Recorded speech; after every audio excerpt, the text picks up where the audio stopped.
Halo para calon profesional muda, selamat datang di video yang akan membahas tuntas bagaimana kamu bisa mengembangkan potensi terbaikmu saat memulai perjalanan di dunia kerja.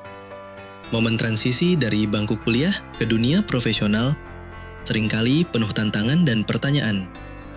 Bagaimana cara kita beradaptasi? Skill apa yang harus diasah? Dan yang terpenting, bagaimana kita bisa menemukan serta memaksimalkan potensi diri. Video ini akan menjadi panduan lengkapmu. Kita akan mengupas tuntas langkah-langkah praktis dan mindset yang tepat untuk sukses di tahap awal karirmu. Tahap inisiasi dunia kerja adalah fase krusial. Ini bukan hanya tentang mencari pekerjaan, tapi juga tentang membangun fondasi karir yang kokoh. Banyak yang beranggapan setelah lulus, semua akan mudah.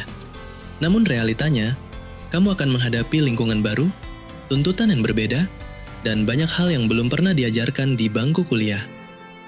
Di tahap ini, kamu mungkin merasa overwhelmed, cemas, atau bahkan tidak yakin dengan kemampuanmu. Ini wajar, tapi yang perlu kamu ingat adalah setiap profesional sukses juga pernah melalui tahap ini.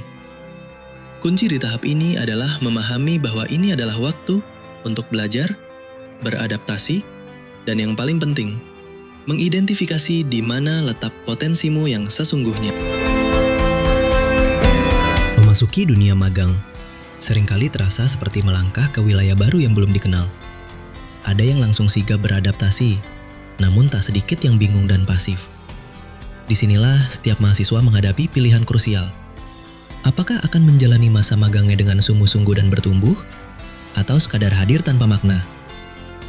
Pilihan ini tidak hanya menentukan kualitas pengalaman selama magang, tetapi juga berpengaruh besar terhadap reputasi dan masa depan karir mereka.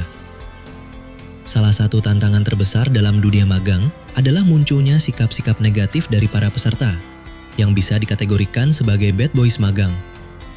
Mereka bukan pelanggar hukum, tetapi pola perilaku mereka justru bisa merusak dinamika kerja dan merugikan diri sendiri maupun instansi tempat mereka magang. Umumnya, tipe ini cenderung malas dan pasif, hanya menunggu instruksi tanpa ada usaha untuk mencari tahu atau mengambil inisiatif. Alih-alih memanfaatkan waktu untuk belajar, mereka lebih memilih menghabiskan waktu dengan ponsel atau hal-hal yang tidak relevan dengan pekerjaan. Perilaku lain yang sering muncul dari kelompok ini adalah minimnya rasa tanggung jawab. Tugas yang diberikan sering dikerjakan seadanya, bahkan terkadang tidak selesai. Akibatnya, pekerjaan harus diperbaiki ulang oleh orang lain. Dan ini tentu menghambat kinerja tim. Lebih buruk lagi, mereka juga seringkali menunjukkan komunikasi yang buruk, tidak memberi kabar saat ada kendala, sulit diajak diskusi, dan tidak terbuka terhadap arahan atau masukan.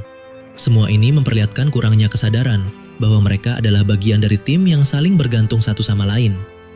Pilihan untuk menjadi bad boys bukanlah tanpa konsekuensi.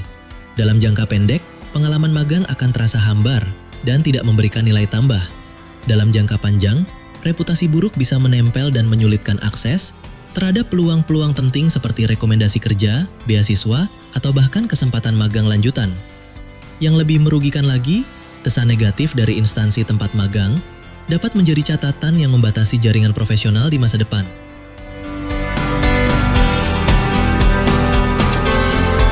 Sebaliknya, menjadi peserta magang yang aktif dan bertanggung jawab, yang bisa disebut sebagai good boys, membuka banyak pintu peluang. Mahasiswa yang bersikap proaktif, mau belajar, dan menunjukkan inisiatif seringkali mendapatkan pengalaman yang jauh lebih kaya. Mereka tidak menunggu disuruh, tapi mencari tahu apa yang bisa dibantu. Mereka menyadari bahwa setiap tugas kecil apapun adalah kesempatan untuk belajar dan menunjukkan kapasitas diri. Mereka menjaga komunikasi dengan baik, memberikan laporan progres secara berkala, serta terbuka terhadap masukan. Mahasiswa tipe ini juga melihat magang sebagai kesempatan untuk memperluas wawasan, bukan sekadar memenuhi kewajiban akademik. Mereka tertib, sopan, menjaga etika, dan hadir sebagai bagian dari tim, bukan sebagai tamu. Tipe inilah yang bisa meninggalkan kesan mendalam di mata para pembimbing, bahkan seringkali mendapat rekomendasi kerja atau kesempatan berkarir di instansi yang sama. Agar bisa menjadi peserta magang yang positif dan profesional, ada beberapa langkah konkret yang bisa dilakukan. Pertama, aktif mencatat dan bertanya. Jangan malu untuk mencatat arahan dan prosedur penting, serta bertanya jika tidak memahami tugas. Kedua, selalu mencari inisiatif kerja dan solusi. Jika pekerjaan utama sudah selesai, tawarkan bantuan atau ide untuk menyempurnakan proses yang ada. Ketiga, jaga komunikasi dengan pembimbing dan staf. Sampaikan progres, kesulitan, atau ide dengan cara yang terbuka dan sopan. Keempat, pahami target dan selesaikan tugas dengan kualitas terbaik. Ini menunjukkan profesionalitas dan keseriusan. Kelima, jaga sikap dan etika. Kehadiran, ketepatan waktu, penampilan, serta tutur kata yang sopan adalah nilai tambah yang sangat dihargai. Terakhir, jadikan magang sebagai ruang kolaborasi, bukan sekadar tempat belajar. Anggap dirimu bagian dari tim dan tujukan kontribusi nyata. Pada akhirnya, menjadi peserta magang yang baik bukan hanya soal mendapatkan nilai bagus, tapi soal membentuk diri menjadi pribadi yang tangguh, profesional, dan bisa diandalkan. Magang adalah kesempatan emas untuk menunjukkan siapa dirimu sebenarnya. Maka, manfaatkan waktu ini dengan bijak, bangun reputasi, tunjukkan potensi terbaikmu, dan jadilah bagian dari generasi yang memberikan dampak nyata bagi institusi tempatmu belajar. Lalu, bagaimana cara mengidentifikasi potensi diri di tengah kesibukan awal karir? Pertama, mulailah dengan self-reflection. Pikirkan, apa yang paling kamu nikmati saat mengerjakannya? Di bidang apa kamu merasa paling produktif dan bersemangat? Apa saja pencapaianmu di masa lalu, sekecil apapun itu? Kedua, minta feedback.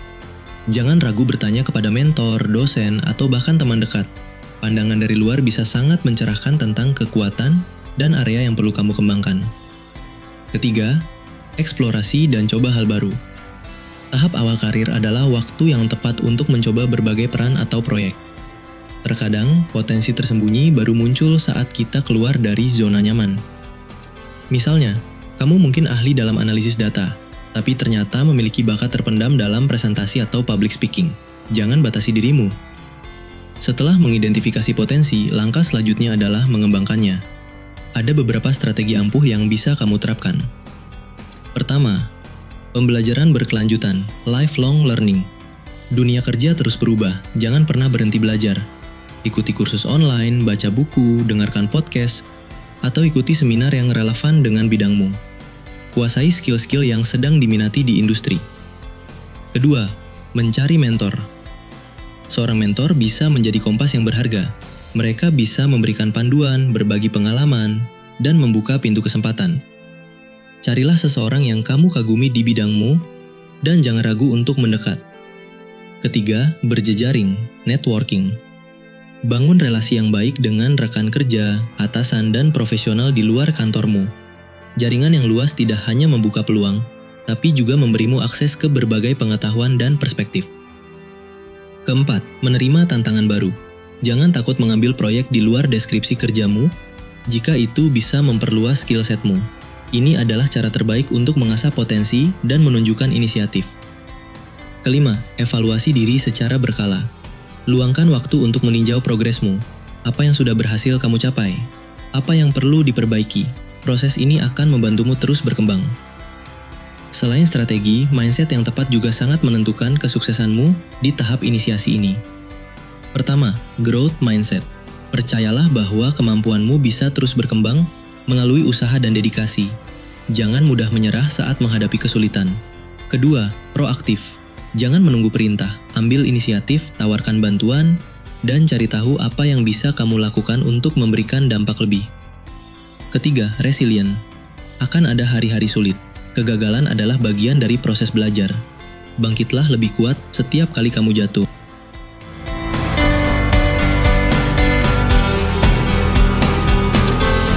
Pengembangan potensi di tahap inisiasi dunia kerja adalah sebuah perjalanan, bukan tujuan akhir. Ini adalah fondasi yang akan menentukan arah karirmu di masa depan. Mulailah dari sekarang, kenali dirimu, asah skillmu, dan hadapi setiap tantangan dengan semangat positif. Kami harap video ini memberikan inspirasi dan panduan yang kamu butuhkan. Ingat, potensi terbaikmu menantimu untuk ditemukan dan dikembangkan. Sampai jumpa di video berikutnya.